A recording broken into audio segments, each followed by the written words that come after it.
కంపెనీకి సంబంధించి ఏదైతే గొడవ జరుగుతుందో, ఏదైతే దాడి జరిగిందో ఆ దాడిని నిజ నిర్ధారణ కమిటీ కోసం ఈరోజు ఏర్పాటు చేసిన రౌండ్ టేబుల్ సమావేశం వచ్చిన మీ అందరికీ పేరు పేరున ఉద్యమందనాలు తెలియజేస్తూ, మిత్రులారా, ఇంతకుముందు పెద్దలు చాలా విషయాలు చాలా స్పష్టంగా చెప్పారు. ల్యాండ్ గురించి చెప్పారు.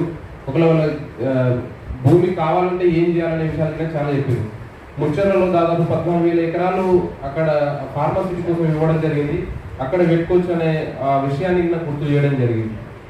నిజంగా అక్కడ భూములు గిరిజనులు కావచ్చు, గిరిజనేతరులు కావచ్చు, ఎవరైనా భూములు గురించుకోవాలంటే ఏం చేయాలి?